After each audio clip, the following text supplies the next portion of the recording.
Bonjour à toutes et à tous, bienvenue dans l'école du futur. Je suis ravie de vous retrouver. Au sommaire de cette émission, on ouvre avec notre focus, parce que bien utiliser les écrans, ça s'apprend à la maison et au jour le jour.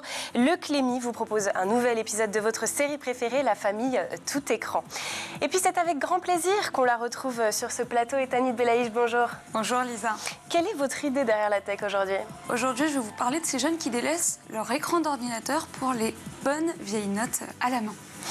Et sans oublier notre sujet du jour, alors qu'en 2025 a été déclarée grande cause nationale pour la santé mentale, moins d'un étudiant sur deux se dit en bonne santé psychologique et émotionnelle et près de 40% envisagent d'arrêter leurs études à cause de ce mal-être. C'est le constat du premier baromètre Ipsos sur la santé mentale des étudiants réalisé pour Thiel et l'IESEG School of Management. Derrière ces chiffres, une crise silencieuse qui menace toute une génération. On en parle avec nos invités, Julia Néel-Bise, cofondatrice de Thiel, bonjour. Et puis Armelle Dujardin-Vorillon, directrice des études et de l'expérience étudiante de l'IESEG School of Management, bonjour. Bonjour. Merci d'être avec nous sur ce plateau. On en parle dans un instant, mais d'abord, place au focus.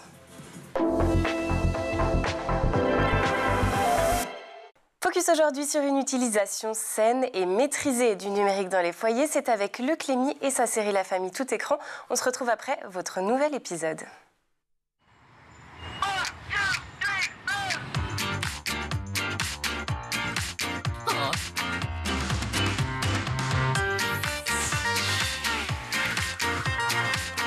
Stress permanent, troubles du sommeil, isolement, éco-anxiété, violence. Les étudiants cumulent aujourd'hui de nombreux facteurs de fragilité. Alors, comment expliquer que l'entrée dans la vie adulte se fasse dans un tel climat de tension ? Pourquoi la santé mentale reste-t-elle encore si taboue alors qu'elle conditionne directement la réussite académique et professionnelle ? Et surtout, que peut-on mettre en place pour inverser cette tendance ? Ce sont les questions auxquelles nous allons tenter de répondre dans la première partie du talk. Et pour m'accompagner en plateau aujourd'hui, Julia Néel-Bise, cofondatrice de Thiel, et Armelle Dujardin-Vorillon, directrice des études et de l'expérience étudiante de l'IESEG School of Management. Alors aujourd'hui, on va prendre le temps de décrypter ensemble les résultats d'un baromètre sur le bien-être psychologique des étudiants que vous avez commandé conjointement auprès d'Ipsos. L'étude a été menée auprès de 2000 étudiants en France. Et le constat est assez préoccupant. Je rappelle les chiffres donnés dans le sommaire de cette émission. Moins d'un étudiant sur deux se considère en bonne santé mentale et 38% envisagent même d'arrêter leurs études à cause de leur mal-être. Alors Julia, pour commencer et pour bien comprendre, est-ce que vous pouvez nous expliquer l'objectif de ce baromètre et pourquoi vous avez jugé nécessaire de le faire à ce moment-là, cette année ? Alors, pourquoi cette année ? C'est une bonne question. C'était surtout pourquoi auprès des étudiants qu'on s'est posé comme question. Parce qu'aujourd'hui, il y avait un peu un trou dans la raquette à ce niveau-là. Et il n'y avait pas de baromètre aujourd'hui en France qui permettait de mesurer au fil du temps la question de la santé mentale des étudiants. Alors que nous, ça nous a paru absolument essentiel. Pourquoi ? Parce que la vie estudiantine, c'est une période absolument charnière. Et c'est une période qui est déterminante pour l'avenir de notre pays. Donc, on a voulu rendre plus factuel, savoir comment vont nos étudiants et comment va notre jeunesse en France. Et comment on explique que ce genre d'études n'ait pas été pris en charge avant ? Parce que ces problèmes-là, ils ne datent pas d'aujourd'hui. Effectivement, c'est vrai qu'on parle de plus en plus de santé mentale. On commence à plus mesurer, à rendre les choses plus factuelles, mais on a encore du chemin à faire. Vous mentionniez la grande cause nationale dont on attend tous beaucoup, même si on est déjà assez avancé dans l'année 2025 de cette grande cause nationale. Et c'est vrai que pour nous, c'était un passage important, presque essentiel, de se dire justement qu'il fallait maintenant aussi apporter cet élément de focus sur la vie étudiante. Armelle, vous êtes plutôt, vous, du côté du secteur de l'éducation. Pourquoi avoir décidé de votre côté de vous investir dans ce type d'études ? Alors, en tant qu'établissement de l'enseignement supérieur, il nous semblait essentiel d'avoir une photographie de ce qu'on suppose tous, et on le sait, les étudiants ne vont pas bien. On avait besoin, et on travaille avec Thiel en partenariat, notamment pour l'accompagnement à la santé et au bien-être de nos étudiants. On avait besoin vraiment d'avoir cette photographie, de savoir aussi si nos dispositifs sont cohérents, si on fait bien les choses, qu'est-ce qu'on peut améliorer, comment peut les améliorer. Et nous, en tant que business school, on est aussi ESPIG, établissement d'enseignement privé d'intérêt général. Donc on a des missions de service public, l'enseignement, la recherche, l'accueil des boursiers. Mais voilà, à ce titre-là, il nous semblait aussi nécessaire d'être acteur de cette problématique. Vous, ça se comprend peut-être un petit peu plus parce que c'est finalement le cœur de votre travail. TIL, c'est une plateforme pour accompagner initialement les entreprises, c'est ça, dans le bien-être mental des salariés? Exactement. Alors TIL, c'est la première plateforme de prévention en santé mentale à l'impact mesurable et durable. Effectivement, notre cœur de métier, en tout cas TIL, s'est construit en 2021 autour de cette question de la santé mentale des salariés. Aujourd'hui, on traite des cibles qui sont beaucoup, beaucoup plus larges, puisqu'on va travailler évidemment avec les étudiants, notamment avec des partenariats comme celui qu'on a avec l'IESEG, mais aussi avec des bénéficiaires et des assurés. Donc par exemple, il y a des accords avec des mutuelles ou des assureurs collectifs qui nous permettent de cibler d'autres populations, les indépendants, la fonction publique, les retraités, etc. Alors pour revenir précisément aux chiffres de ce baromètre, il y en a certains qui interpellent, bien évidemment, mais si l'on devait retenir une photographie globale de l'état psychologique des étudiants aujourd'hui, qu'est-ce que vous en diriez ?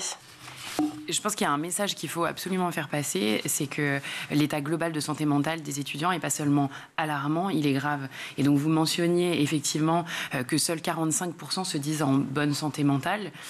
Ça, c'est du déclaratif. On a aussi administré un questionnaire qui est un questionnaire clinique qui s'appelle le GHQ-12, qui permet de mesurer la suspicion de souffrance et de détresse psychologique. Quand on regarde cet indicateur, on a 60% des étudiants, 65% des étudiantes qui sont en détresse psychologique. Donc là, ça invite vraiment à ce que chacun, les établissements de l'enseignement supérieur, les pouvoirs publics, les parents, le corps professoral, prennent position et se saisissent de ce sujet-là pour le comprendre et surtout l'adresser. Vous avez mentionné une différence de 60 à 65% entre les jeunes filles et les jeunes hommes dans cette détresse. Comment on explique cette différence ? Alors, juste pour être un tout petit peu plus précis, le 60%, c'est la population entière, donc c'est les hommes et les femmes. On est un petit peu en dessous de 55% pour les hommes et à 65% pour les étudiantes. Effectivement, on l'explique parce que les femmes sont plus exposées à certains facteurs de risque, notamment la violence, vous en parliez. C'est pas le seul. Il y a aussi une des explications qui est que les femmes sont aussi souvent plus alertes sur ces sujets, ont plus conscience peut-être et sont plus préoccupées par leur santé mentale. Donc ça explique aussi une meilleure prise de conscience. Mais ça s'explique aussi parce qu'il y a plus de facteurs de stress, d'anxiété, de charge mentale et d'exposition notamment aux violences. Armelle, quand on dit moins d'un étudiant sur deux se dit en bonne santé mentale, concrètement, qu'est-ce que ça veut dire ? Qu'est-ce qu'on retrouve derrière ce terme de bonne santé mentale ? Je dirais que c'est vraiment cette capacité à suivre... Alors, pour la partie vraiment plus parcours académique, c'est la capacité à suivre et à être investi dans son parcours.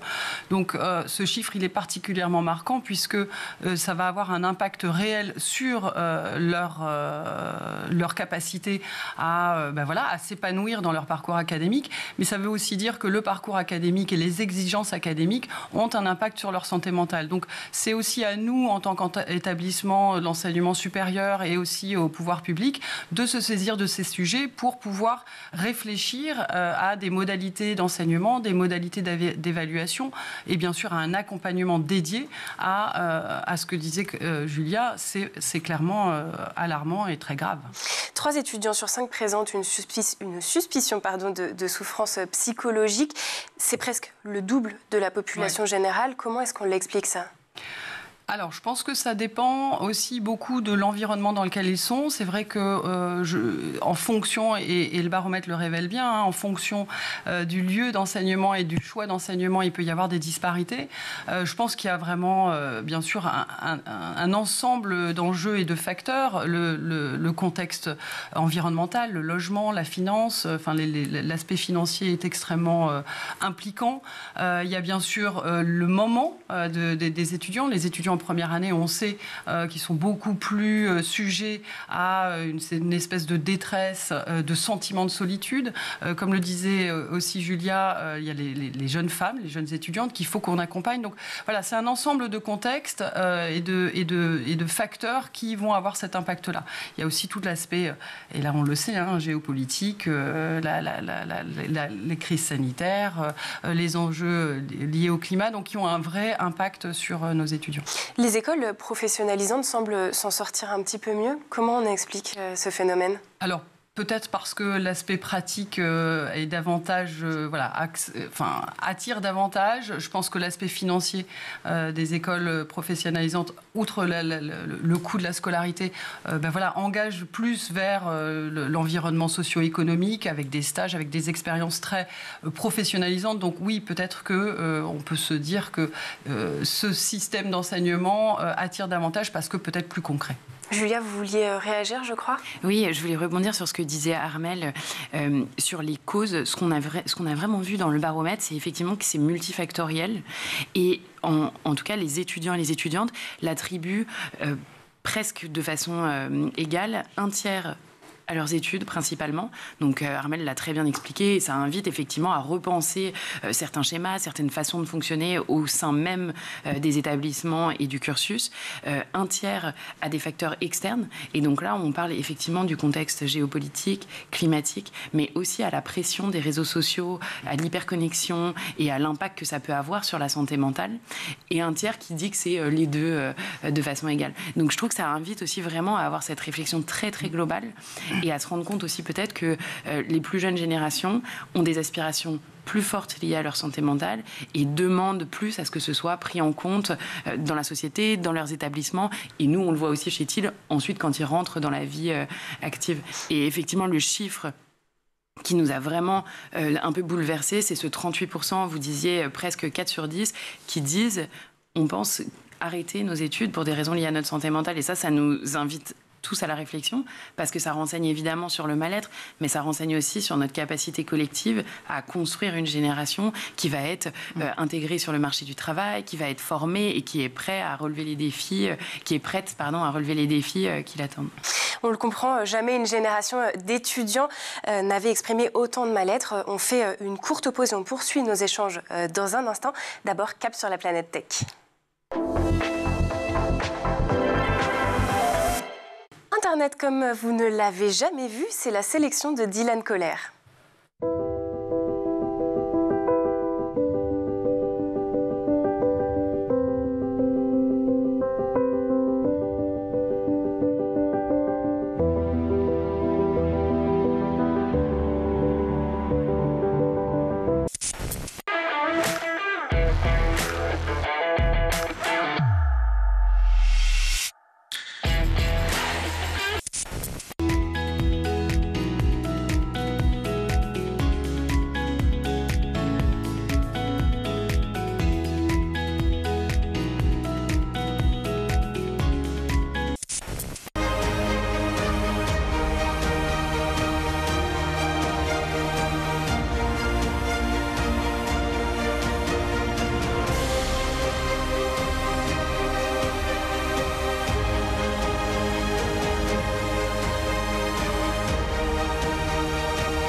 voilà de retour sur le plateau de l'école du futur, toujours en compagnie de mes invités, Juliane Elbise, cofondatrice de TIL, et Armelle Dujardin-Vorillon, directrice des études et de l'expérience étudiante de l'IESEG School of Management. On continue à parler santé mentale dans la seconde partie du talk.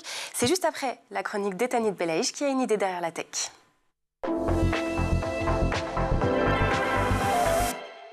Dans un coin d'amphithéâtre, leur stylo gratte quelques feuilles quand les claviers cliquettent. À l'heure où l'IA corrige, résume et planifie, des étudiants se mettent à choisir l'encre et le papier. Mais alors pourquoi refuser l'ordinateur quand il est devenu la norme à l'université ? Eh bien, les étudiants dissidents du numérique évoquent les distractions offertes par l'ordinateur ou la tablette à l'image de ces jeunes que l'on voit à l'écran. Ces jeunes qui, en plein cours, se permettent une petite partie de sudoku ou de mots croisés, font leur shopping et même regardent des séries. Noter ses cours à la main, c'est donc pour quelques étudiants le moyen de pouvoir se concentrer sur ce que dit le prof à l'heure des notifications surstimulantes. Et puis, certaines filières n'ont pas encore été touchées par l'invasion des écrans en amphi. Effectivement, notamment du côté des maths où la majorité écrasante prend ses cours à la main parce qu'il est encore compliqué, vous l'imaginez, d'écrire des équations ou de l'alphabet grec sur ordinateur. Il n'empêche que selon une étude de l'université de Tours parue il y a 5 ans, 89% des étudiants de première année possèdent un ordinateur personnel, un pourcentage qui a probablement encore augmenté depuis puisque l'usage des PC dans l'enseignement supérieur s'est rapidement accéléré ces dernières années, en particulier face à la pandémie de coronavirus.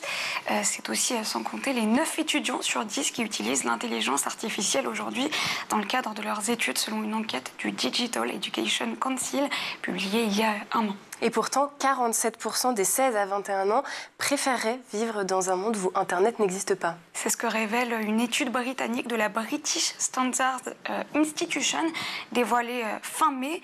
Une étude qui révèle que près de 70% des 16-21 ans se sentent moins bien dans leur peau après avoir passé du temps sur les réseaux sociaux, ce qui peut paraître contradictoire quand on sait que les jeunes passent de plus en plus de temps sur leur smartphone. Un quart d'entre eux auraient passé 4 heures ou plus par jour sur les plateformes pendant l'enquête. En tout cas, l'écriture manuscrite stimulerait bien plus le cerveau que de taper sur un clavier. Pour le prouver, l'Université norvégienne des sciences et des technologies a surveillé l'activité cérébrale d'élèves en train de jouer à Pictionary. Vous savez, ce jeu où il faut faire deviner un mot à son partenaire à l'aide d'un dessin. Eh bien, ces élèves ont donc d'abord décrit des images via un clavier, puis à la main, et les résultats ont montré que les processus cognitifs étaient plus élevés chez ceux qui utilisent leurs mains. Et dans le cas des cours à l'université, quand on écrit avec un ordinateur, on risque de le faire plus machinalement, sans vraiment écouter ce que dit le prof. Alors, pour suivre au mieux, un TikToker a trouvé quelques solutions. À la fac, donc pour moi, il faut avoir un énorme esprit de synthèse. Ça veut dire que vous ne pouvez pas écrire mot pour mot la phrase que le prof vous dit. Dans tous les cas, en amphi, c'est impossible. Surtout à la main, c'est impossible. Donc pour moi, il faut réfléchir plutôt vite, dans le sens où il faut capter directement les informations clés. Donc selon moi, il faut utiliser des symboles, il faut utiliser des abréviations. Il faut utiliser aussi des couleurs, mais pas des petits stylos de couleurs, non. Plutôt des stabilos, dans le sens où, comme ça, vous savez que quand il y a cette couleur-là, parce que le stabilo, ça va beaucoup plus vite, vous savez que ça, c'est une définition, vous savez que ça, c'est une notion clé. Je trouve que ça fait déjà un premier apprentissage du cours, et c'est beaucoup mieux que sur l'ordinateur, en tout cas pour l'apprentissage. C'est-à-dire que moi, quand je faisais mes cours, en fait, je les éditais déjà d'une manière à ce qu'ils ressemblent à une fiche, en fait, de révision. Donc après, je les remettais pas au propre, mais j'avais 2-3 personnes qui, eux, écrivaient à la main et qui tapaient leur cours au propre sur l'ordi. Mais comme je vous ai dit, franchement, je trouve que ça permet vraiment un apprentissage, un meilleur apprentissage que directement sur l'ordinateur. Si après avoir écouté cet internaute, vous dites que vous allez peut-être repasser au stylo et au cahier, il va malgré tout rester assez difficile de se passer totalement du numérique entre certains articles universitaires accessibles uniquement en ligne et les interfaces où les cours sont mis à disposition. L'ordinateur reste aujourd'hui incontournable. Le BIC revient à la mode dans les amphis, mais le prof veut quand même son rendu sur Moodle. Old school à la main, high-tech pour l'envoi. C'est peut-être ça, l'école du futur. Merci beaucoup, Etanit Belaïch, pour votre chronique. Vous restez avec nous, bien sûr, puisqu'il est temps de lancer la seconde partie du talk. Nous allons continuer à analyser le baromètre 2025 sur la santé mentale des étudiants avec nos invités, Julia Néel-Bise, cofondatrice de TIL, et Armelle Dujardin-Vorillon, directrice des études et de l'expérience de l'IESEG School of Management. Alors, je voulais revenir sur une question. Est-ce qu'on est sur un phénomène générationnel? C'est-à-dire, est-ce que les générations d'aujourd'hui et les suivantes sont de plus en plus sujettes aux questions de santé mentale? Ce qu'on voit, c'est plus que c'est un sujet intergénérationnel au sens de toucher toute la population, mais il y a des attentes qui sont beaucoup plus fortes de la plus jeune génération pour qu'on prenne en compte ces sujets-là, pour qu'on les priorise, quitte à ce que ça implique des choix sur leur vie. Typiquement, on disait 38% qui sont capables de dire « je pense à arrêter mes études pour prioriser ma santé mentale ». Nous, on le voit aussi dans les entreprises. Aujourd'hui, dans les entreprises, il y a à peu près un tiers des gens qui disent, c'est quand même inférieur, hein, qui disent « j'ai déjà pensé à quitter mon entreprise pour préserver ma santé mentale ». C'est plus fort pour les jeunes. Ça, c'est la première chose. Et la deuxième chose, c'est de se dire que le tabou qui était peut-être plus fort, qui existe encore, il y a encore de l'évangélisation à faire sur la santé mentale. C'est pas toujours facile d'en parler, et d'ailleurs on le voit aussi dans les chiffres de l'étude, il y a plus d'un tiers qui se sentent seuls et qui n'osent pas en parler. Donc ça existe encore, mais c'est moins fort chez les plus jeunes générations, et peut-être dans les générations un petit peu plus âgées, il y avait plus ce côté refus d'assumer la vulnérabilité. Dans l'environnement professionnel, c'était très fort, et ça l'est encore parfois de refuser d'entretenir un peu ce mythe du super-héros ou de la super-héroïne qui ne peut pas faillir et qui ne peut pas assumer ses vulnérabilités. Ça, c'est vraiment quelque chose qui est en train d'être bouleversé, en partie tiré par cette jeune génération qui nous invite à repenser la façon dont on conçoit et on agit par rapport à notre santé mentale. Alors on le répète depuis ce début d'émission, bien évidemment les causes sont multifactorielles. Néanmoins, 2 tiers des étudiants disent que leurs difficultés psychologiques sont directement liées à leurs études. Ce chiffre montre clairement que l'enseignement supérieur n'est pas seulement un lieu d'apprentissage, mais aussi une source de mal-être. Est-ce que les établissements en ont vraiment conscience, Armelle ? Justement, l'objectif de ce baromètre, c'est d'en faire prendre conscience l'ensemble des acteurs de l'enseignement supérieur, mais pas que. En fait, je dirais c'est l'ensemble des acteurs de l'enseignement, et l'accompagnement commence dès le plus jeune âge, devrait commencer. Oui, nous, à l'IESEG School of Management, on considère que c'est vraiment un problème qu'il faut soulever. On est en perpétuelle réflexion sur notre pédagogie, sur la manière d'accompagner ces nouvelles générations qui nous challenge au quotidien, qui nous challenge encore plus depuis le Covid, parce qu'on a très clairement vu l'évolution depuis le Covid. Et donc, oui, c'est vraiment des problématiques qui peuvent se prendre sous différents prismes, hein. Bien sûr, la pédagogie, l'accompagnement, la structure de l'établissement. Et c'est quelque chose qui est au cœur de notre stratégie. D'ailleurs, plus largement, sur toutes les formes de mal-être, plus d'un tiers disent que personne ne cherche à les aider. Comment interpréter ce constat? Est-ce que c'est le signe finalement qu'il faut renforcer les services de santé mentale dans les grandes écoles et les universités? Ou est-ce qu'il est plutôt urgent de former les enseignants à mieux détecter et à mieux accompagner le mal-être? Vous avez la réponse. Je pense que là aussi, de multiples acteurs peuvent avoir un impact sur l'accompagnement de ces étudiants. Ce qui est sûr, c'est que le baromètre nous révèle que les étudiants ont besoin d'avoir une communication régulière à ce sujet. Parfois, ils connaissent les dispositifs qui sont mis à leur disposition, mais n'y vont pas par manque de confiance. Et je pense qu'on a un effort à faire là-dessus, en plus de proposer un accompagnement adapté en fonction des problématiques qu'ils rencontrent. Quel rôle pour les familles dans l'accompagnement ? Alors c'est une très bonne question, et effectivement je rebondis juste sur ce que disait Armelle, c'est le rôle, il va être partagé, effectivement. Donc, il y a les familles, il y a le corps professoral, les écoles, les pouvoirs publics. Les familles, ça peut avoir un rôle de détection des signaux faibles, évidemment, de comprendre les signaux faibles, les signaux qui peuvent alerter quand on a des changements de comportement, quand on commence à se renfermer, quand il y a des choses qui commencent à pouvoir dire qu'il faut regarder un peu de plus près. Et il y a vraiment aussi cette question d'ouvrir la parole, de ne pas hésiter à poser les questions, de ne pas hésiter à initier un dialogue avec les jeunes, mais c'est vrai en général, je dirais. L'un des outils qui émerge aussi, c'est l'intelligence artificielle, bien sûr. Près de 6 étudiants sur 10 disent qu'ils consulteraient un outil d'IA en cas de souffrance. Comment expliquer cette confiance à un outil numérique, finalement, plus qu'à l'humain ? Alors, la confiance, c'est une très bonne question. Ça pose la question de pourquoi on a confiance. Et au-delà de la confiance, je pense que cette révolution de l'usage, qui est qu'effectivement aujourd'hui, les jeunes générations en particulier, mais il faut savoir que dans le monde, toute population confondue, le premier cas d'usage de ChatGPT est devenu la recherche de soutien émotionnel et psychologique. Donc ça ne touche pas que les jeunes générations, même si c'est encore plus fort parmi les jeunes générations. Ça vient aussi du fait que cet outil qui est disponible répond à un problème. C'est non jugeant. C'est disponible 24 heures sur 24, 7 jours sur 7. Ça donne des premiers conseils, ça permet d'initier des discussions et c'est gratuit. Donc nous, notre position, c'est aussi de dire comment est-ce qu'on accompagne les jeunes. Il faut les prendre là où ils sont, avec leurs problématiques et savoir s'adapter. Mais ça pose la question de la sécurité des données, la sécurité des recommandations. Aujourd'hui, je cite ChatGPT, mais c'est sensiblement pareil pour d'autres acteurs. C'est 40% d'erreurs dans les réponses. Donc, quand on parle d'erreurs sur comment fabriquer la meilleure pizza, c'est pas très grave. Quand on parle d'erreurs sur des jeunes qui posent des questions en lien avec la santé mentale, ça peut être dramatique.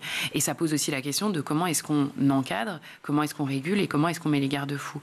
Et nous, c'est un sujet qui nous tient particulièrement à cœur. Et c'est pour ça qu'on a développé aussi chez Thiel un outil d'IA, un coach IA qui s'appelle Joy et qui permet justement de dire là vous êtes dans une zone de confiance et vous pouvez utiliser, il y a des garde-fous, on redirige vers les services d'urgence, vers des professionnels de santé quand c'est nécessaire.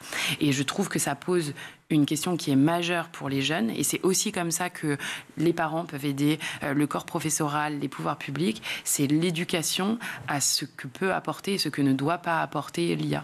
Est-ce que ça c'est quelque chose que vous observez peut-être chez vos étudiants, l'utilisation de l'IA, et est-ce que surtout vous les avez sensibilisés aux risques autour de cet outil ? Tous nos étudiants ont une formation autour de ces sujets-là, alors par différents modules de cours ou par des campagnes de sensibilisation. Ce qui est sûr, c'est qu'il y a bien sûr la question éthique. Nous, on pense notamment à nos examens, au rendu de cours, et puis à l'usage du quotidien qui est fait par nos étudiants. Donc oui, on a une direction de la pédagogie qui est sensibilisée à ces sujets et qui a vraiment créé un corpus de cours pour pouvoir accompagner sur ces questions-là. L'entrée à la fac, c'est aussi passé dans le monde des adultes de manière un peu abrupte. Alors que faut-il faire dès le secondaire finalement pour mieux préparer les jeunes à ce passage finalement qui est un peu angoissant, j'imagine ? C'est une vraie transition. Et nous, on en a vraiment conscience. À l'IESEG, on accueille tous nos étudiants de première année, quels que soient les programmes, avec d'abord une vraie semaine intégrative dans laquelle on va être à la fois sur de l'accompagnement, sur une explication de ce nouvel environnement qu'ils vont connaître, donc à la fois aussi sur des aspects méthodologiques, mais aussi une rencontre avec toutes les personnes qui vont les encadrer. On a aussi un challenge Odyssée dans lequel d'ailleurs Thiel prend part, puisque ils vont faire des bilans sur leur santé mentale. On exige de nos étudiants de créer leur compte sur Thiel parce qu'ils vont avoir accès à différents types de soutien. Donc on priorise vraiment cet accompagnement de première année de manière, avec une vraie proximité, de manière à suivre le parcours de nos étudiants et qu'ils sachent vers qui se tourner en cas de difficulté. La santé mentale, je le rappelle, est la grande cause nationale de 2025 et ce baromètre nous le prouve derrière les statistiques. Ce sont des milliers de jeunes qui demandent écoute, accompagnement et perspective. Merci beaucoup Juliane Elbise, cofondatrice de Thiel, je le rappelle, d'avoir été avec nous. Également à Armelle Dujardin Vorillon, directrice des études et de l'expérience étudiante de l'IESEG School of Management. Merci aussi à Etanit Belaïch pour ses chroniques. On se retrouve très rapidement sur ce plateau. Merci aussi aux équipes en régie et à Édouard Degnaud d'avoir produit cette émission. Mais surtout, merci à vous de nous avoir suivis. On se retrouve demain dès 12h30 sur School TV. D'ici là, portez-vous bien.